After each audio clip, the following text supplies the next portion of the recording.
11 sur Europe 1. Dimitri Pavlenko, vous recevez ce matin l'essayiste Baptiste de Tombe. Bonjour Baptiste de Tombe. Bonjour Dimitri. Bienvenue sur Europe 1.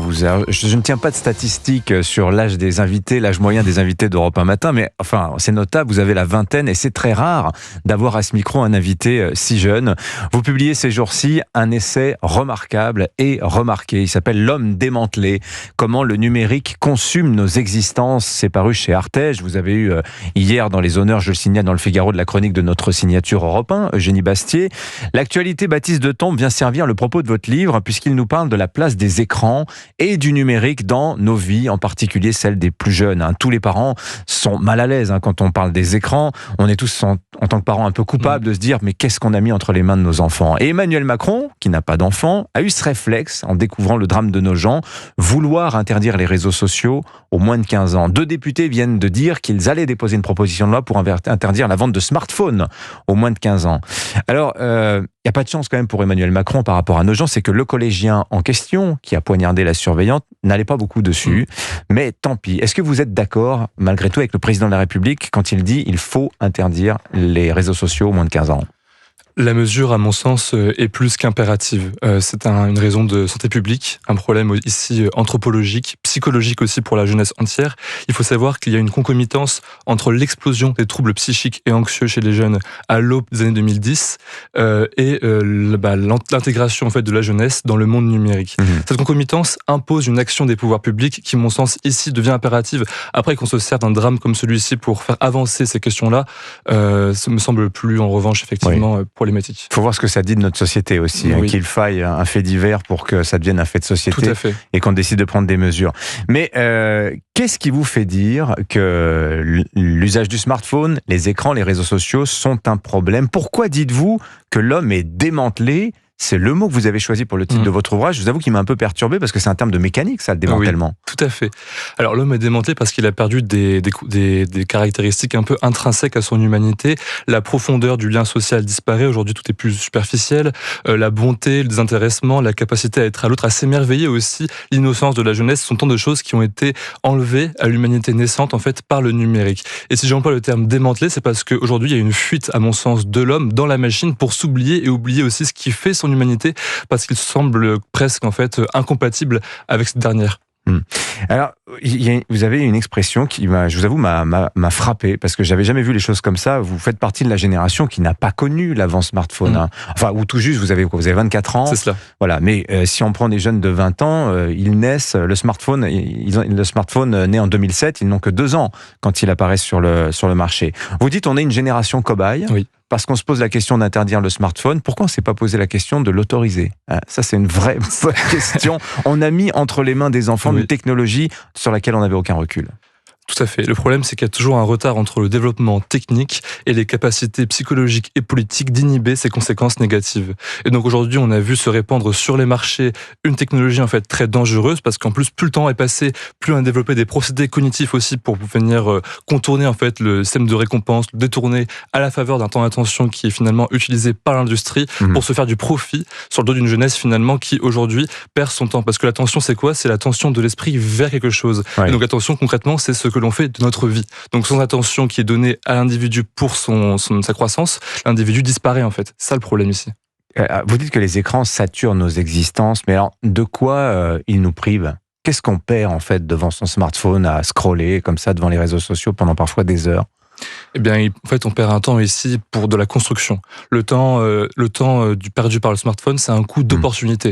En fait, le temps passé dans le smartphone. On y va parce qu'on s'ennuie. On y va parce qu'on s'ennuie et aussi parce que l'écran a été fait pour nous aliéner. Il faut savoir que dans la Silicon Valley, il existe le Persuasive Technology Lab qui en fait est fait pour développer les procédés cognitifs et psychologiques pour détourner la psyché des jeunes. C'est un phénomène qui existe, ça a été développé aussi par des lanceurs d'alerte tels que Francis Haugen en 2021 pour Facebook.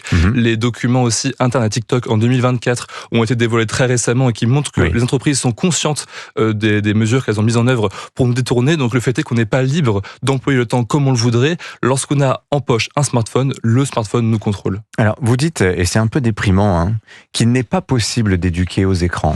C'est même pas la peine d'essayer d'inculquer des règles à vos enfants. Pourquoi ? Parce que ce sont les écrans, les téléphones finalement qui nous dressent, parce qu'ils savent en fait sur quel bouton appuyer. Ils connaissent mieux notre biologie que nous connaissons leurs algorithmes. C'est cela. J'en suis la preuve vivante. Je veux dire, j'ai écrit 240 pages sur le sujet. Oui. J'ai conscience des troubles psychiques que ça peut générer. Vous considérez que vous avez des troubles psychiques à cause de votre téléphone ? Moi, j'en ai peu, je pense, j'espère en tout cas. Mais en l'occurrence, je sais que ça participe à leur développement. Et pour autant, lorsque j'ouvre Instagram et que je vois des réels apparaître, j'aurai beaucoup de mal à les décrocher. Oui. Le fait est qu'on a beau être conscient de la chose, et encore moins lorsqu'on a entre 10 et 15 ans, il est très difficile de décrocher du smartphone. Donc on peut prôner une éducation, et il faut éduquer, il faut informer et sensibiliser, c'est important. Mais si les pouvoirs publics ne prennent pas leurs responsabilités comme le font actuellement le gouvernement australien, alors rien ne changera. Oui, mais vous regardez les débats, vous suivez, c'est très difficile parce que toucher à l'interdiction, dire on va interdire les réseaux sociaux moins de 15 ans, oh là là, ça va mettre le bazar au niveau dans l'harmonie des législations européennes. Oui. On a l'impression que c'est impossible aujourd'hui, Baptiste de Tombe. Ça va être très très compliqué. Oui, je commençais moi un petit peu à désespérer récemment en voyant en fait que rien n'avançait et que le cas du droit européen était un frein. Puis j'ai pu observer qu'on a quand même imposé aux sites pornographiques notamment des restrictions dans le contrôle du coup de l'âge. Et en conséquence, ces mêmes applications ont fermé leurs portes en fait en France. Donc il y a un moment où la France peut agir. Elle l'a fait il y a seulement 2 semaines. Ça a eu des conséquences. On peut espérer que cela se passe aussi pour les GAFAM. Le bras de fer sera plus intense, plus difficile, mais il faut en tout cas pousser dans cette direction. Alors semble-t-il, il y a une explosion des ventes de VPN, donc c'est des systèmes informatiques qui permettent de se connecter à l'étranger et donc pour retrouver l'accès aux sites pornographiques que vous mentionniez. Il y a plein de remarques très, très fines, je trouve, dans votre ouvrage. Par exemple, vous dites le numérique a tué l'ennui, qui est mal vu dans nos sociétés, c'est perçu comme des moments d'improductivité, et pourtant les GAFA ont trouvé le moyen de faire de cette improductivité, de cet ennui, une véritable mine d'or. Ah oui, tout à fait. L'ennui, en fait, c'est ce qui se passe lorsque nous sommes dans l'inaction, lorsqu'il n'y a absolument rien qui se produit en nous. Or, ce vide, en fait, c'est le meilleur moteur pour une impulsion, pour agir, parce que l'individu humain, c'est Pascal déjà qui le disait il y a 6 siècles, l'individu humain ne supporte pas finalement d'être seul dans une chambre, d'être stérile. Donc il va vouloir agir, et l'ennui, du coup, c'est le début des grands projets. Il faut de l'ennui, et le fait que l'ennui soit piraté par les applications numériques empêche justement ce ferment aux grandes choses. Donc quand votre enfant vient vous voir en vous tirant la manche en disant « Papa, je m'ennuie », dites-lui « bravo, t'as de la chance ». Oui, c'est ça qu'il faut dire. Ennuie-toi.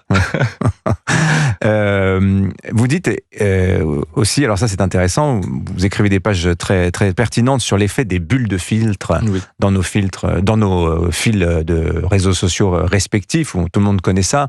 Et alors ça m'a fait penser à cette phrase de Léo Ferré qui disait « Les gens qui pensent en rond ont les idées courbes ». C'est ça, comment on sort de ces bulles-là finalement ? Y a-t-il d'autres alternatives que de se couper des réseaux sociaux, Baptiste de Tombe, selon vous ? Alors, à l'heure actuelle, il y a assez peu d'alternatives dans le sens où ça reste quand même ceux qui ont les plus grandes parts de marché. Si on veut être connecté aux autres, ils sont pour le moment incontournables.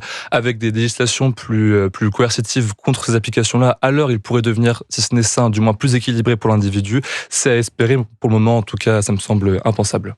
Voilà, Génération Cobaye, il en est l'un des porte-parole. Baptiste de Tombe était notre invité ce matin sur Europe 1. Je rappelle le titre de votre essai à lire, véritablement. L'homme démantelé, comment le numérique consume nos existences. C'est paru chez Artege et préfacé par le philosophe Rémi Brague. Merci d'être venu nous en parler ce matin sur l'antenne d'Europe 1. Je vous en prie. Bonne journée, Baptiste de Tombe.